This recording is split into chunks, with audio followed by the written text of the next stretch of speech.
बिस्मिल्लाहिर्रहमानिर्रहीम। अस्सलामुअलैकुम। ऐवान सच में खुश आमदेद।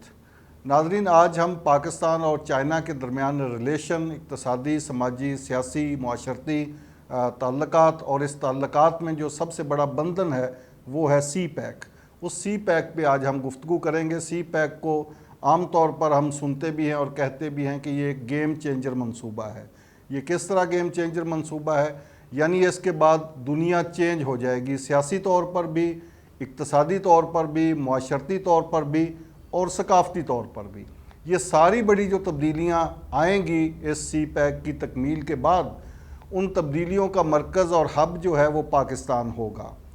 पाकिस्तान इन तब्दीलियों को फेस करने के लिए कितना तैयार है, हम सियासी तौर पर, माशरती तौर पर, रियासती तौर पर कितने इस हवाले से तैयार हैं, जो चैलेंजेस इस हवाले से आएंगे उनको हम कैसे फेस करेंगे और जो अपॉर्चुनिटीज़ आएंगी उनको कैसे अवेल करेंगे, इस सारी सूरत हाल पे आज हम डिस्कशन करेंगे। इस इशू पर गुफ्तगू के लिए मेरे साथ आज मौजूद हैं पाकिस्तान और चाइना के दरमियान जो ताल्लुकात हैं उस पर बड़ी एक्सपर्ट ओपिनियन रखते हैं और चाइना की जानब से पाकिस्तान में सी पैक के अज़ाज़ी एम्बेसडर भी हैं जनाब आमर अली साहब।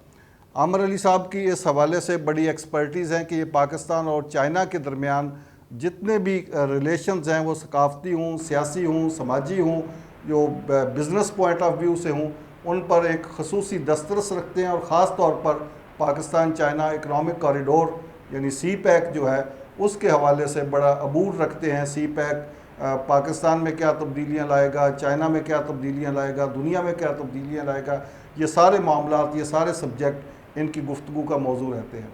आमर साहब, वेलकम आपको प्रोग्राम में। गुफ्तगू का आगाज़ हम इसी से करते हैं कि बड़ा आम जुमला हम सुनते हैं कि गेम चेंजर मंसूबा है सी पैक। किस तरह गेम चेंज होगी, क्या आने वाला वक्त, उसकी आप एक हमें तस्वीर दिखाएं कि कैसा होगा। जी, थोड़ा मैं आपकी गुफ्तगू को आगे बढ़ाता हूँ कि सी पैक जो है ये one belt one road initiative का एक मंसूबा है और one belt one road initiative दुनिया के 68 कंट्रीज़ को आपस में इंसर्कल कर रहा है, जो कि एक पुराना सिल्क रूट था, एक ट्रेड रूट था, उस पर ये पूरा ट्रैवल करेगा और इसमें इस वक्त तक 68 कंट्रीज़ ऐसे हैं जो इसमें इंगेज हुए हैं। इसका सबसे बड़ा काम ये कि ये जो 68 कंट्रीज़ हैं ये भी इसी सी पैक के साथ एनरूट हो जाएंगे ये सारे? जी बिल्कुल, ऑलरेडी। और ये चूँकि ये वन बेल्ट वन रोड का एक मंसूबा है जिसको सिल्क रूट प्लानिंग सपोर्ट करता है। Silk route planning one belt one road का ब्रेन चाइल्ड है। ठीक। इस मंसूबे को गेम चेंजर मंसूबा इसलिए कहा जाता है कि CPEC one belt one road initiative का फ्लैगशिप प्रोजेक्ट है। टोटल जो one belt one road initiative का प्रोजेक्ट है, इट माइट बी, जो कि बजट अनाउंस किया गया था इसका $1200 बिलियन है। जी। अभी तक हमने पाकिस्तान में जो मंसूबे असाइन किए हैं, जो चल रहे हैं, तकरीबन वो कोई 66+ बिलियन के हैं। इसका मतलब ये है कि अभी यहाँ पे इन्वेस्टमेंट की बहुत ज़्यादा गुंजाइश मौजूद है और ये फ़ेज़ 1 चल रहा है, जिसका मतलब है कि इंफ्रास्ट्रक्चरल सपोर्ट, स्ट्रक्चरल डेवलपमेंट, जिसमें रोड्स भी शामिल हैं, पोर्ट्स भी शामिल हैं। अभी आप ये समझें कि फिर इसका फ़ेज़ 2 आएगा, फ़ेज़ 3 आएगा, जो कि इंशाल्लाह पाकिस्तान के लिए बड़ा पॉजिटिव एक इम्पैक्ट लेगा। और मैं समझता हूँ कि हमारी सी पैक अथॉरिटी, जो कि काफ़ी देर से काम कर रही है, कुछ थोड़ी लीगल मेरे ख्याल फॉर्मेलिटीज़ थी उनकी उसको इस्टेब्लिश होने में, तो ख़ास तौर पे अगर हम इक़्तिसादियात की बात करें, फिनांस की बात करें, मईशत की बात करें, तो सबसे बड़े जो मुआशी चैलेंजेस हैं वो हमें क्या होंगे यहाँ पे, जिसके लिए हमको तैयार होना होगा? मैं ये समझता हूँ हमें मुआशी चैलेंजेस नहीं है, बल्कि मुआशी फ़ायदे हैं, अपॉर्चुनिटीज़ हैं हमारे पास। हमें सी पैक मंसूबे को खाली सी पैक की कैटेगरी में नहीं देखना। सी पैक का मंसूबा सिल्क रूट का मंसूबा है, जिसका मतलब इसमें सिर्फ पाकिस्तान और चाइना नहीं है। आपने रशिया से लेके किर्गिस्तान, टर्कमेनिस्तान, ताजिकिस्तान, उज़्बेकिस्तान, इन सब को, और बल्कि और बहुत सी एरियाज़ को, सेंट्रल एशियन स्टेट्स को आपने एक लिंक प्रोवाइड करना है, जहाँ से वो आपकी ट्रेड फैसिलिटीज़ को इंगेज करेंगे, जो कि गवादर से वो ऑपरेट करेंगे। अगर आज ताजिकिस्तान की एक्सपोर्ट वैल्यूज़ है, तो उन्हें वो शिपमेंट वहाँ से यूरोप की किसी डेस्टिनेशन पे बाय ट्रक भेजनी पड़ती है, because it's a land lock country. So where is the closest destination? The closest destination is Gwadar, where you can have a lot of opportunities to export your products. आप ये कहना चाह रहे हैं कि जो आपके मुआशी चैलेंजेस थे वो तो चाइना दूर कर देगा, वो इन्वेस्टमेंट तो चाइना लाएगा. जी बिल्कुल. आपके यहाँ अपॉर्चुनिटीज़ ही हैं. जी अभी आपकी कैपेसिटी है कि आप कितनी हमारी कैपेसिटी है कि हम इसमें से कितनी अपॉर्चुनिटीज़ को अवेल कर सकते हैं. उनमें इसको हम ज़रा वाइडर एंगल से देखें कि एक तो वो है कि जो चाइना हमें इंफ्रास्ट्रक्चर की मत में सपोर्ट दे रहा है, लेकिन इसके बाद इंडस्ट्रियलाइजेशन होनी है, यहाँ पे स्पेशल इकोनॉमिक जोन बनने हैं, बहुत सारे नए एरियाज डेवलप होने हैं. सबसे पहले जहाँ रोड जाती है वहाँ इंफ्रास्ट्रक्चर जाना शुरू हो जाता है और वहाँ पे तरक्की होनी शुरू हो जाती है. अब देखिए कि बहुत सारी रोड्स ऑलरेडी मुकम्मल हो चुकी हैं और जो रह गई हैं वो बड़ी जल्द, वो बहुत जल्द उन पे काम जारी है. फिर आप इसको लिंक करें कि चाइना ने इसको चंगडू से लिंक किया है. चंगडू चाइना का सेकंड कैपिटल है, जो कि सिचुआन प्रोविंस में है, और वहाँ से उन्होंने रोड और रेलवे का लिंक शुरू किया है, जो उन्होंने पहले पूरे वेस्टर्न चाइना और सेंट्रल चाइना में वहाँ पे फैलाया है. उसके बाद उसी को वो पाकिस्तान के साथ लिंक कर रहे हैं, उसी को वो सेंट्रल एशियन कंट्रीज़ के साथ, और उसी को आगे वो फिर पूरे सिल्क रूट प्रोजेक्ट पे एक्सपेंड कर रहे हैं. It is a big project. आपका तो चूँकि चाइना में भी बहुत ज़्यादा फ़र्क है, आप वहाँ पे रहे हैं और वहाँ पे सब ज़्यादा आपका पाकिस्तान की निस्बत भी वहाँ पे ज़्यादा आपका इन्फ्लुएंस है. तो आप जितना चाइना काम कर रहा है सी पैक पे, क्या पाकिस्तान भी उतनी विल और विश के साथ और उतनी स्पिरिट के साथ कर रहा है पाकिस्तान में? चाइना सी पैक पे काम नहीं कर रहा है. चाइना काम कर रहा है one belt one road initiative पे. ठीक, तो इससे भी बड़े वो एक बड़े कैनवस में है. तो चूँकि गवादर सिर्फ उसका एक फ्लैगशिप प्रोजेक्ट है, जो कि बहुत ज़रूरी है. Gwadar is very important. Gwadar के बगैर तो तकमील ही नहीं हो सकती ना इसकी. हम समटाइम ये समझते हैं कि गवादर के बगैर इसकी तकमील नहीं हो सकती, लेकिन वो सिर्फ आप ये समझें कि गल्फ़ के रीजन में. अच्छा. But in the Indian ocean उन्होंने एक ऐसा ही एक इनिशिएटिव म्यांमार के साथ भी लिया है. अच्छा, म्यांमार के साथ भी उन्होंने ऐसा ही इनिशिएटिव लिया है. तो क्या हम सिर्फ ये ना समझें कि हम नहीं है तो ये काम इसी पे बैठे हैं? हाँ, वो उनके they have many opportunities. But actually China want to develop his western provinces, जो कि ऑलमोस्ट उनकी लैंड का तकरीबन 70% है, लेकिन उनकी पॉपुलेशन का शायद वो 20% भी नहीं है, क्योंकि चाइना की मोस्टली पॉपुलेशन उसकी ईस्टर्न कोस्ट पे है. वेस्टर्न एरिया और सेंट्रल चाइना ऑलमोस्ट जो है वो अनपॉपुलेटेड है, लेस पॉपुलेटेड है. और चाइना अब चाहता है कि वो यहाँ के वेस्टर्न रिसोर्सेज को डेवलप करे, ताकि वेस्टर्न चाइना का जो लेवल है, स्टेटस ऑफ लाइफ है, वो ऊपर जाए. उसका अल्टीमेटली फ़ायदा सिर्फ पाकिस्तान को ये हो रहा है कि अगर वहाँ पे इंडस्ट्री लगती है, आप सिर्फ वो कंटेनर हैंडल कर लें जो कि चाइना ने प्लान किया है कि तकरीबन वो 1 मिलियन प्लस कंटेनर एनुअली जो हैं वो गवादर से ट्रांसपोर्ट होंगे. तो यही पाकिस्तान को एक इतना बड़ा एडवांटेज मिल जाएगा, इतना ह्यूज एडवांटेज मिल जाएगा कि जिसका हम आज अंदाज़ा भी नहीं लगा सकते. और फिर उसको हैंडल करने के लिए जितना आप कह रहे हैं, इतने कंटेनर ही अगर हैंडल कर लें, हम सिर्फ अगर इसी एक पॉइंट पे बात करें, तो क्या पाकिस्तान ने तैयार की है अपनी अफरादी कुव्वत इस तरह की, और इस तरह का यहाँ पे हमारे यहाँ तैयारी है कि हम कर लेंगे ये हैंडल? देखिए, अफरादी कुव्वत इसमें एक और चैप्टर आ जाएगा. ये तो सिर्फ हम एक गवादर पोर्ट के एडवांटेज की बात करें, हम सिर्फ एक एरिया की बात करेंगे. हम गवादर पोर्ट से अगर ये एडवांटेज ले लें कि जो कि शायद बड़ा माइनर एस्पेक्ट है. हाँ जी. और फिर आप इसको फोकस रखिए कि आपने सिर्फ चाइना के साथ ये ट्रेड नहीं करनी, आपने पूरे सेंट्रल एशिया को कैटर करना है. आपको अब अफगानिस्तान भी पार्शली एंटर हो रहा है सी पैक में, क्योंकि अफगानिस्तान के साथ एक बॉर्डर है चाइना का, जो कि वाखान की एक बड़ी बारीक सी पट्टी है, बड़ी बारीक सी और बड़ा ट्रैशलेस सा रास्ता था, जिसको उन्होंने थोड़ा सा सीधा करके कच्चा रास्ता बना दिया. ये वो रास्ता था जो बिल्कुल अनडिस्कवर्ड और बहुत ही माउंटेनियस एरिया था, जिसको अब उन्होंने थोड़ा ठीक कर लिया है. तो चाइना डायरेक्टली भी अफ़गानिस्तान के साथ अपना बॉर्डर रखता है. हमें इस चीज़ को हमेशा समझना चाहिए। और जब ये वाखान का एरिया अगर डेवलप हो जाता है तो इसका भी अल्टीमेट इफेक्ट एक बहुत ज़बरदस्त पड़ेगा।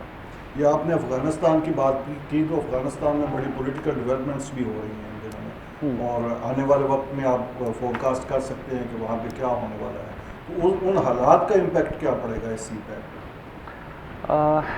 मैं नॉर्मली ये एक पॉलिटिकल क्वेश्चन है, लेकिन मैं आपको फिर भी थोड़ा सा रिप्लाई करने की कोशिश करता हूँ कि तालिबान अगर एक साइड पे अमेरिका के साथ गुफ्तगू कर रहे थे, अपनी नेगोशिएशंस कर रहे थे, तो हमें ये नहीं भूलना चाहिए कि उसमें एक और भी प्लेयर था, और वो था चाइना और रशिया। वो भी तालिबान के साथ नेगोशिएशंस में थे। तो अब इंटरनेशनल पॉलिटिक्स क्या रोल प्ले करेगी ये तो मैं नहीं कह सकता, लेकिन डेफिनेटली इसका एक बहुत बड़ा इम्पैक्ट होगा, इफ़ेक्ट होगा। हमारी हुकूमत कितनी अवेयर है और कितनी ये तैयार है इन चैलेंजेस को फेस करने के लिए, क्योंकि ये भी एक चैलेंज तो बनेगा ना। लेकिन इस सवाल का जवाब आपसे हम लेते हैं, पहले एक ब्रेक ले लें। इशारा कर रहे हैं प्रोड्यूसर साहब बार बार, तो नाजरीन एक ब्रेक, और ब्रेक के बाद जनाब आमिर अली साहब से ये गुफ्तगू चाइना पाकिस्तान इकनॉमिक कॉरिडोर के हवाले से जारी रहेगी। मेरे साथ रहिएगा।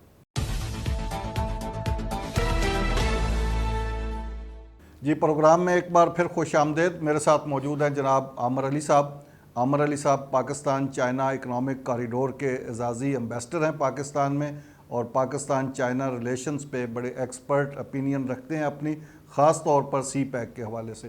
तो आमिर साहब ब्रेक से पहले बात कर रहे थे कि हमारी जो रियासत है या हमारी हुकूमत कह लें, वो ये गिरदोनवा में जो चैलेंज दरपेश हैं और आने वाले वक्त में जो डेवलप होने वाली है सूरत हाल, ख़ास तौर पर अफ़गानिस्तान से, तो इसके लिए कितनी तैयार है हमारी हुकूमत? एक चीज़ सर मैं आपको क्लियर करूं कि my officially I am posted by the this silk route planning which is grandmother of CPEC. I mean क्योंकि मैं सी पैक से कॉन्ट्रोडिक्शन नहीं चाहता। सिल्क रूट प्लानिंग के इन्वेस्टर हैं। हाँ जी, ओके। इस तरह जी के हमारी गवर्नमेंट ने, मैं समझता हूँ कि बहुत अच्छा स्टांस लिया है कि जहाँ उन्होंने बड़ा क्लियरली ये कहा है कि if you need a peace, तो उसका तरीक़ाकार फिर तो हम साथ हैं आपके, फिर आपके साथ हैं। अगर आपको पीस नहीं चाहिए तो हमें वो जदल का हिस्सा नहीं, हमें पहले वाली प्रॉब्लम से नहीं गुजरना है, जिससे पाकिस्तान की इकॉनमी ने इतना सफ़र किया सर। आज तक हम उन क्राइसिस से बाहर नहीं निकल पा रहे। आज भी हम अपने इमेज को दोबारा उतने बेहतर तरीके से डेवलप नहीं कर पा रहे जैसा दुनिया के पास पहले पाकिस्तान का इमेज था। Pakistan had a very soft image. अगर यहाँ पे कोई फॉर एग्ज़ाम्पल, अगर पुराने वक्तों में कोई फ़िल्म बनी थी एक भवानी जंक्शन, जिसे दुनिया में एक बहुत बड़ी मूवी कहा गया था, जिसके लिए दुनिया के बड़े बड़े एक्टर पाकिस्तान आए थे, आज ऐसा क्यों नहीं हो रहा? आज क्यों पाकिस्तान को एक बिल्कुल नेगेटिव साइड पे दिखाया जाता है? जब भी पाकिस्तान का नाम लिया जाता है तो उसके साथ नेगेटिविटी साथ जोड़ दी जाती है। Pakistanis are very peaceful nation. हम बहुत लविंग हैं। हमें खुद भी चाहिए कि हम अपना एक सॉफ्ट इमेज, जब दुनिया के साथ बाज़ाब्ता तौर पे हम जुड़ेंगे वाया सिल्क रूट और वाया सी पैक, तो फिर ये हमारा इमेज और ज़्यादा बेहतर होगा। हमारा इमेज बेहतर होगा, लेकिन इसमें हमारा फ्लोरिश करेगा पूरी दुनिया। इसमें हमें चाहिए कि हमें कुछ ऐसा करना चाहिए। आप क्योंकि कल्चरल एम्बेसडर भी हैं, तो ये एक नया बाब खुल जाएगा हमारी गुफ्तगू का कि हमारा कल्चर और पाकिस्तान चाइना कल्चर रिलेशन कैसे डेवलप कर सकते हैं। देखिए, कल्चर एक बाब नहीं है। अगर आपने इकोनॉमी को दुनिया में आज किसी चीज़ के साथ जोड़ना है तो इकोनॉमी और कल्चर इकट्ठे चलते हैं, और इसके साथ चलता है टूरिज़्म। अच्छा, अगर जब तक हम सब चीज़ों को एक प्लेटफॉर्म पे नहीं लेके आएंगे हम आगे नहीं बढ़ सकते। हमें ये सोचना है कि हमने, देखिए मैं आपको एक एग्जांपल देता हूँ। आपको $2 अरब देता था अमेरिका, और आपका आर्म ट्विस्ट करके बिल्कुल आपके पीछे लगा देता था कि जी आपको ये करना है, वो करना है, ये करना है, वो करना है।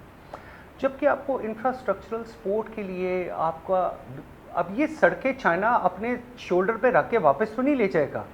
ये जो डैम्स पे काम कर रहा है, पावर क्राइसिस पे वो काम कर रहा है, पोर्ट्स बन रही हैं, नए एयरपोर्ट्स बन रहे हैं, ये जो सब कुछ हो रहा है ये इकोनॉमिक एक्टिविटी है, और इकोनॉमिक एक्टिविटी पाकिस्तान में हो रही है। सो हमें ये चीज़ें समझनी है कि उसके बदले में हमें क्या मिल रहा है। इन द पास्ट हम लोग जो कुछ कर रहे थे उनकी सुनते जा रहे थे, लेकिन आज हमें हमें हमारे पास एक अपॉर्चुनिटी है जहां हम अपने पैरों पे खड़े हो सकते हैं। इसलिए तमाम जो इदारे हैं, इंक्लूडिंग हमारी इस्टेब्लिशमेंट, मिलिट्री इस्टेब्लिशमेंट, हमारी government, they are on the same page कि CPEC is very important for the economical development of Pakistan. ये जो CPEC अथॉरिटी है जो एक काम कर रही है, इस हवाले से सारा एक थिंक टैंक है, सफिशिएंट है या और थिंक टैंक सोसाइटी में होने चाहिए जिनके इनपुट ये CPEC अथॉरिटी भी ले? CPEC authority is not a think tank, लेकिन सवाल ये है कि CPEC अथॉरिटी काम कैसा कर रही है। बहुत अच्छा काम कर रही है, बहुत ठीक तरीके से ये अपनी चीज़ों को आगे लेके बढ़ रहे हैं। और मैं ये समझता हूँ कि ठीक कुछ थोड़ी सी लेजिस्लेशन प्रॉब्लम्स आ सकती हैं अथॉरिटी को इस्टेब्लिश करने में या उसको मतलब, तो इसमें दे आर डूइंग एक्सीलेंट। इन्हें करने की ये ज़्यादा ज़रूरत है कि शायद कुछ फाइनेंशियल मॉडल्स को इन्हें कॉपी करने की ज़रूरत है। उसके लिए भी तो इनको एक्सपर्ट ओपिनियन हाँ, चाहिए होगी yes, ना, एक्सपर्ट्स तो उसके चाहिए लिए- होंगे। तो वो उसके लिए ये इनका काफ़ी है जो सेटअप है, आप तो चूँकि सारा जानते हैं, या मज़ीद कुछ करने की ज़रूरत है? मैं ये समझता हूँ कि वो ठीक कर रहे हैं, बहुत अच्छा कर रहे हैं, लेकिन शायद उन्हें फाइनेंशियल साइड पे मोर फाइनेंशियल एडवाइजर्स ठीक। इस पर्टिकुलर फील्ड के चाहिए होंगे। और थोड़ा सा CPEC अथॉरिटी को हमें उस एरिया से बाहर ले जाना पड़ेगा जहाँ पे हर वक्त एक ही क्वेश्चन होता है, नैप नैप नैप। जब तक ये अथॉरिटी इनिशिएटिव नहीं लेगी, और इनिशिएटिव लेने के लिए बाज़ात बोल्ड डिसीजन करने पड़ते हैं, और वो बोल्ड डिसीजन बड़े ज़रूरी होते हैं इकोनॉमिकल डेवलपमेंट के लिए। तो इनको थोड़ा सा मैं समझता हूँ कि इस एरिया से भी बाहर निकल के देखना पड़ेगा। तो मैं समझता हूँ ये बहुत अच्छा काम कर रहे हैं जी। और लेकिन आपका दूसरा क्वेश्चन था थिंक टैंक्स का। हाँ। ये वो जगह है जहाँ पे हम we are very lack of think tanks. इसमें हमारे सबसे पहले थिंक टैंक्स तो हमारे चैम्बर ऑफ कॉमर्स हैं, हमारी फेडरेशन है, हमारी एसोसिएशंस है। I feel very disappointed when I talk with them. कोई वो सब ये समझ रहे हैं कि चाइनीज़ यहाँ आएंगे, यहाँ के अपने स्टॉल्स लगा लेंगे, अपनी दुकानें सजा लेंगे। ऐसा नहीं है। स्पेशल इकोनॉमिक जोन्स एक फैसिलिटी होती है फॉरेन इन्वेस्टर को जो यहाँ पे टेक्नोलॉजी लेके आता है। ठीक। अब टेक्नोलॉजी बेस्ड जब आपके पास ट्रांसमिशन ऑफ टेक्नोलॉजी होगी तो आप ये समझें कि आपकी इकोनॉमी ग्रो करना शुरू कर देती है। तो इसका कंसर्न जब भी मेरी ट्रेड बॉडी से बात होती है वो इसको रिलेट कर देते हैं चाइनीज़ के, जी यहाँ आएंगे, यहाँ के पता नहीं क्या करेंगे, नहीं, वो ऐसा नहीं करना चाहते, ये उन्हें सूट भी नहीं करता। चाइना में पर एनम इनकम ऑलरेडी आप ये देखेंगे पाकिस्तान से 500 गुना ज़्यादा हो चुकी है। उन्हें ज़रूरत क्या है कि वो पाकिस्तान में आके यही काम करें? They don't need, they are not a cheap labour any more. तो उन्हें जो काम करना है वो ये काम नहीं करेंगे। लेकिन हम उनसे अगर सीख सकते हैं, that is the transfer of technology, कि हम उनसे बेहतरीन फ़ायदे कैसे हासिल कर सकते हैं। हम उन्हें इंसेंटिव दें, इनिशिएटिव दें, हम उन्हें कहें कि आप आएँ।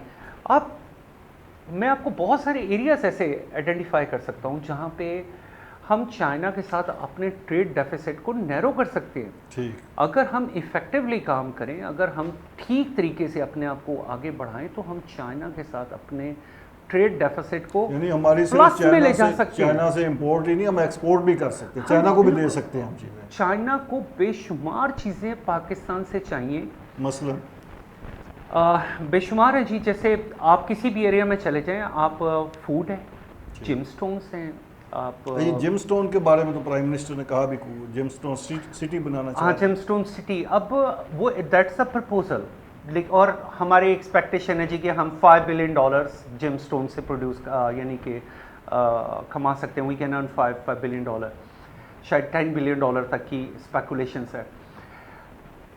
मैं ये कहता हूँ कि पाकिस्तान सिर्फ टेक्नोलॉजी लेनी शुरू कर दे। अब बेल्जियम कौन से डायमंड निकालता है, इसराइल में कौन से डायमंड निकलते हैं, लेकिन पूरी दुनिया में अगर डायमंड्स मशहूर हैं तो वो बेल्जियम के हैं। क्यों? क्यों? उनके पास कटिंग टेक्नोलॉजी है। इस तरह के स्टोन पाकिस्तान में भी हैं, बेशुमार है जी। हमारे पास बेशुमार ऐसे स्टोन हैं। हमारे पास कुछ ऐसे स्टोन है जो शायद चाइना में बहुत एक्सपेंसिव हैं, और यहाँ से चाइना जाते भी हैं, बट किस शेप में जा रहे हैं? रॉ शेप में, स्टोन लाइक एन ओर। हमें उसको वैल्यू एडिशन में ले जाना है। हमें चाहिए कि उसकी वैल्यू एडिशन करें। हमारे पास बहुत सारे स्टोन हैं। यहाँ से स्टोन जाता है, इंडिया में जाता है, जयपुर में जाके वहाँ से जाके रिफाइन होता है। थाईलैंड में जाता है, वहाँ पे जाके रिफाइन होता है। वो तो सारी वो की टेक्नोलॉजी अगर हमारे पास टेक्नोलॉजी आ जाए तो उसकी वैल्यू बढ़ जाएगी। ये $5 बिलियन इज नथिंग। आप जेम स्टोन को खाली एक जेम स्टोन ना समझे, दुनिया में एक है gem stone, diamond and gem stone, then है सेमी प्रेशियस स्टोन, फिर प्रेशियस स्टोन, फिर सेमी प्रेशियस स्टोन, फिर उसके बाद मार्बल, ग्रेनाइट, ये सब कुछ अगर इस पूरे एरिया पे काम करें तो मेरे एनालिसिस में अगर हम इसको प्रोसेस करें, पॉलिश करें, इसकी अपग्रेडिंग करें, और इसके लिए हम चाइना से टेक्निकल नॉलेज लें, टेक्निकल ट्रेनिंग लें, और मैं समझता हूँ चाइना इस काम के लिए राजी है, वो हमें टेक्निकल स्किल देने के लिए तैयार है। मेरा सवाल वही था आई कि बिलीव कि हम चाइना तो तैयार है, हमारे यहाँ पोटेंशियल भी है, आप कह रहे हैं ये मिनरल्स भी सारे के सारे मौजूद हैं यहाँ पे, ये स्टोन्स भी मौजूद हैं, तो ये टेक्नोलॉजी लेने के लिए हमारे यहाँ ये जो सीपैक अथॉरिटी की बेसिक जिम्मेदारी तो यही होगी ना कि वो हमारी अपॉर्चुनिटीज़ के हवाले से माहौल क्रिएट करे कि हम कैसे ले सकते हैं। सीपैक अथॉरिटी जो है वो बेसिकली ये काम कर रही है, वो एक अपॉर्चुनिटी डेवलप कर रही है, ठीक, लेकिन अपॉर्चुनिटीज़ के साथ इसका अगला स्टेप आता है। अगला स्टेप होता है कि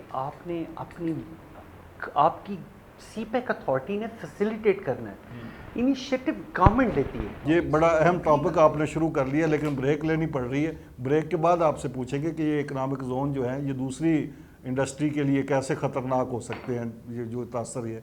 नाज़रीन, एक ब्रेक, और ब्रेक के बाद जनाब आमिर साहब से ये गुफ्तगू जारी रहेगी, मेरे साथ रहिएगा। ऐवान सच में एक बार फिर खुश आमदेद। आमिर साहब, ब्रेक से पहले हम बात कर रहे थे कि जैसे आपने कहा कि कोई साहब फरमा रहे थे कि इकोनॉमिक जोन जो है ये दूसरी इंडस्ट्री के लिए ये उनको डैमेज कर रहे हैं, तो ये एक अमूमी तासर भी यही है, ये सिर्फ उनकी बात नहीं, ये अमूमी तासर भी यही है। हकीकत क्या है इसमें? स्पेशल इकोनॉमिक जोन इसलिए बनाए जाते हैं कि ताकि आप फॉरेन इन्वेस्टर्स को जॉइंट वेंचर में लेके आएँ। वो जब तक आपके पास नहीं आते, वो नई टेक्नोलॉजी नहीं लेके आते, और पूरी दुनिया ने ऐसा किया, सिर्फ एक पाकिस्तान ऐसा नहीं कर रहा। लेकिन ये जब इकोनॉमिक जोन में जो इंडस्ट्री लगेगी उसको रिलीफ मिला होता है, वहाँ पे टैक्सेस नहीं होते, टैक्सों में छूट होती है, बिजली सस्ती होगी, उनको दीगर फैसिलिटीज़ होंगी, तो यकीनी तौर पे उनकी जो आउटपुट है वो भी सस्ती होगी, तो बाकी जो बाहर लोकल इंडस्ट्री है उनकी आउटपुट महंगी हो जाएगी क्योंकि उनको रिलीफ नहीं होता। तो बात तो समझ आती है कि ये फिर वो लोकल इंडस्ट्री किधर जाएगी? सर, उसका सबसे बड़ी बात ये कि कोई और इंसेंटिव इसके अलावा नहीं है कि आपको for 10 years income tax pay, only in the income tax, but there are many other tax, sale tax है, एक्साइज है, there are a lot of other areas for the taxation, वो वैसे ही रहेंगे। इनकम टैक्स में आपको relief मिलेगी, लेकिन special economic zone में मोस्टली जो इंडस्ट्री लगती है वो लगती है जॉइंट वेंचर, ठीक, जिसका मतलब होता है कि टेक्नोलॉजी ट्रांसफ़र हो रही है आपके मुल्क में। मैं आपको इसकी कई एग्जांपल्स दे सकता हूँ कि जैसे सैमसंग ने और आईफोन ने जब चाइना में अपनी इंडस्ट्री को फ्लोरिश किया, इन्होंने वहाँ पे आके अपनी फैक्ट्रियों से काम करवाया। फैक्ट्री डेवलप नहीं सैमसंग ने तो की थी, आईफोन ने तो खैर सारा एक बैकअप लिया था। तो उससे ये हुआ कि आज आप देखें कि चाइना में उसका एक रिवर्स इनकलाब आ गया है। आज चाइना का एक बहुत बड़ा ब्रांड है ओप्पो, वीवो, शाओमी, उसी इंडस्ट्री से अब ड्राइव हुआ है ये सब। उसी हुआवे एक it's a very big name. So उन्होंने क्या किया कि उन्होंने जब वो ऐसी टेक्नोलॉजी इंडस्ट्री आती है ना, तो वो उसके साथ बाय इंडस्ट्री प्रोड्यूस करना शुरू कर देती है। आज चाइना मोबाइल फ़ोन में खुद एक अथॉरिटी बन गया है, जिसे हम पहले समझते थे कि ये चाइनीज़ फ़ोन है, ये हमें बाय नहीं करना, but now we are very happy, we want to buy the Chinese phone. Why? Because the price is very good and the technology is the best. तो why not people will divert to that side. तो अगर हमें ये इस पे काम करना है तो हमें इस चीज़ को समझना पड़ेगा कि जब भी कोई स्पेशल इकोनॉमिक जोन में आता है, बजाय इसके इस बात करने के हम इस चीज़ के लिए तैयार हों कि हम जॉइंट वेंचर्स करें। ठीक, कोई भी चाइनीज़ कंपनी यहाँ आके बाय हिमसेल्फ, पाकिस्तान की गवर्नमेंट की पॉलिसी नहीं है कि वो लैंड बेच रही है, वो लैंड नहीं बेच रहे, और वो उनको फैसिलिटेट कर रही है, एक जगह पे जॉइंट वेंचर दे रही है, एक जॉइंट वेंचर दे रही है, जिसके लिए लोकल पार्टनर का होना ज़रूरी है। फिर हमारे शेयर कैपिटल में एक बैलेंस है कि जी इतना शेयर उनका होगा, इतना शेयर हमारा होगा, और फिर this all land is a leased for like 30 years, 60 years, 90 years. तो इसमें ऐसा कोई कॉन्सेप्ट नहीं है और जिसमें एक हमारा ये बिजनेसमैन सिर्फ चाइना तक महदूद होकर सोचता है कि ये चाइना का ही आएगा बिजनेसमैन और वही लाएगा टेक्नोलॉजी। बाकी जो 68 कंट्रीज आपने बताया उनकी कहीं डिस्कशन ही नहीं होती, नाम ही कोई नहीं लेता। चाइना और जापान ट्रेडिशनल राइवल्स हैं from centuries, from like thousands of centuries. China ने सबसे पहले जो फैसिलिटेट करना शुरू किया, चाइना ने सबसे पहले जापानीज इंडस्ट्रियल पार्क्स बनाए। अपने मुखालफिन को अपने सबसे पहले मुखालफिन को बुलाया। उन्होंने कहा जी आप आए, आप उनको टेक्नोलॉजी। सबसे ज़्यादा सहूलतें डिप्लोमेटिक इकोनॉमी पे, जिस तरह हमारी ये प्रोग्राम से पहले डिस्कशन भी हो रही थी। तो लेकिन ये चलें, हम तो बातें करते रहते हैं, लेकिन क्या ये उन कॉरिडोर्स में भी ये डिस्कशन होती है जहाँ पे इम्प्लीमेंटेशन होनी है? देखिए सर, मेरा तो चूँकि कंसर्न यहाँ के मामला से बहुत कम है। मैंने तो जो थोड़ी सी बातें वहाँ पे बैठ के देखी, सीखी, मैं आपके साथ शेयर किया, अपने आइडियाज़ को शेयर किया, जो मेरी ऑब्जर्वेशंस थी मैंने उनको शेयर किया। क्या हम ये नहीं सोच सकते कि हम ताजिकिस्तान हैं, कज़ाकिस्तान है, हम स्लोवेनिया हैं, हम रोमानिया हैं, हम उनसे कौन सी टेक्नोलॉजी ले सकते हैं? हम उनसे कौन सी टेक्नोलॉजी की ट्रांसफ़र की बात कर सकते हैं? हम उन्हें कैसे कह सकते हैं कि भाई आप अगर लेंस बहुत अच्छा बनता है रोमानिया में तो you come over to Pakistan, we will facilitate you, हम आपको लैंड भी फ्री देंगे, हम आपको और भी फैसिलिटी देंगे, आप यहाँ आएँ, यहाँ आके अपनी इंडस्ट्री लगाएं, यहाँ से अपनी एक्सपोर्ट्स को बढ़ाएं। ये इनिशिएटिव दिए जाते हैं। कमर्शियल अताशीज का काम होता है ये कमर्शियल अताशीज बिल्कुल उनका काम होता है। हमने कितनी एग्जीबिशन की आज तक, क्या पूरा अफ्रीका कपड़े नहीं पहनता? और वो कॉटन के कपड़े नहीं पहनता, वो तो पहनते ही वाइट कपड़े हैं। कोई भी सोसाइटी जब भी आपके साथ कॉस्मोपॉलिटन होती है तो वो आपको कुछ सिखाती है, कुछ आपसे सीखती है। आप इन तमाम मुल्कों को, मैं कहता हूँ एक अफ्रीका का एक मुल्क है ज़ायर, आप ज़ाहिर से पूछे, हो सकता है उनके पास भी कोई ऐसी टेक्नोलॉजी हो जो हम उनसे ले सके और उनको यहाँ से हम कुछ दे सकें, और कुछ नहीं दे सकते तो हम ज़ाहिर को ये कहें कि we can provide you the skilled labour. हम आपको अच्छे इंजीनियर, अच्छे टीचर, अच्छे साइंटिस्ट या कोई भी इस एरिया में बात कर सकते हैं। हम आपके साथ इस एरिया में बात कर सकते हैं कि जी आपके पास कौन कौन सा रॉ मटेरियल है, कौन सी चीज़ें प्रोड्यूस होती हैं। हम ये देखें कि हम चीज़ों को अपग्रेड कैसे कर सकते हैं, यानी कि उसकी वैल्यू को कैसे बढ़ा सकते हैं। तो ये तमाम मुल्क भी तो हमारी इकॉनमी का हिस्सा है और ये बहुत बड़ी अपॉर्चुनिटी है। मैं तो समझता हूँ कि अगर मैं कभी सोचूंगा तो मैं इन तमाम मुल्कों को एक प्लेटफॉर्म पे लेके आऊँगा, वो इस प्लेटफॉर्म पे आएँ, आके देखें कि जी हम किस तरीके से अपनी इकॉनमी को उनके साथ मिला के मल्टीप्लाई कर सकते हैं। और आज भी हम कहते हैं जी $26 बिलियन, 26 कैसे आएंगे लोग पाकिस्तान में जॉब ढूंढने के लिए? पहले तो पाकिस्तानियों को जॉब देनी है। आबादी हमारी बढ़ती जा रही है, शहर एक्सपेंड होते जा रहे हैं, लेकिन हम उस सब लोगों में हम ऐसा एक हजूम प्रोड्यूस कर रहे हैं जो कि सिर्फ अपनी एजुकेशन के इनिशियल ईयर्स के बाद यहाँ पे जॉब ढूंढने निकलते हैं। जॉब सीकर्स हैं, जॉब प्रोवाइडर तो है ही कोई नहीं है। तो जब तक हम ये नहीं करेंगे, हम कैसे अपने आप को, और this century all wars will be for the economy, all wars will be undertable।